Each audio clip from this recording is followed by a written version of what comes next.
മഴ മുന്നറിയിപ്പിൽ മാറ്റമുണ്ട്. മലപ്പുറത്ത് റെഡ് അലേർട്ട് പ്രഖ്യാപിച്ചു. 7 ജില്ലകളിൽ ഓറഞ്ച് അലേർട്ടാണ് നിലവിലുള്ളത്. ആദിൽ പാലോടുണ്ട് വിവരങ്ങളുമായി. ആദിൽ, മഴ കനക്കുന്നതിന്റെ സൂചനകളാണ് പുറത്തു വരുന്നത്. എന്തൊക്കെയാണ് പുതിയ അലേർട്ടിൽ പറയുന്നത്? സംസ്ഥാനത്ത് മഴ മുന്നറിയിപ്പിൽ ഏറ്റവും പ്രധാനപ്പെട്ട കാര്യം മലപ്പുറത്ത് അതിതീവ്ര മഴയ്ക്കുള്ള മുന്നറിയിപ്പ് നൽകിയിരിക്കുന്നു എന്നുള്ളതാണ്. മലപ്പുറത്ത് റെഡ് അലർട്ടാണ് നൽകിയിരിക്കുന്നത്. 4 ജില്ലകളിൽ യെല്ലോ അലർട്ടും 7 ജില്ലകളിൽ ഓറഞ്ച് അലർട്ടും നൽകിയിട്ടുണ്ട്.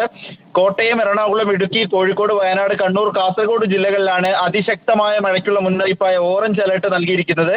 പത്തനംതിട്ട, ആലപ്പുഴ, തൃശൂർ, പാലക്കാട് ജില്ലകളിൽ യെല്ലോ അലർട്ടുമുണ്ട്. ചുരുക്കത്തിൽ തിരുവനന്തപുരം, കൊല്ലം ഒഴികെയുള്ള എല്ലാ ജില്ലകളിലും അലർട്ടുകൾ നൽകിയിട്ടുണ്ട്.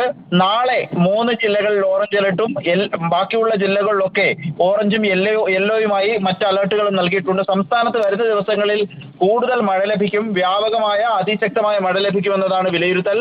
കാലവർഷം കൂടുതൽ സജീവമാകുന്നതിന്റെ ഭാഗമായാണ് ഈ നിലയ്ക്കുള്ള മഴ ലഭിക്കുന്നത് എന്നാണ് കാലാവസ്ഥാ കേന്ദ്രത്തിന്റെ അറിയിപ്പ്. മത്സ്യത്തൊഴിലാളികൾക്ക് കടലിൽ പോകുന്നതിന് ഏർപ്പെടുത്തിയ വിലക്ക് തുടരുകയാണ്.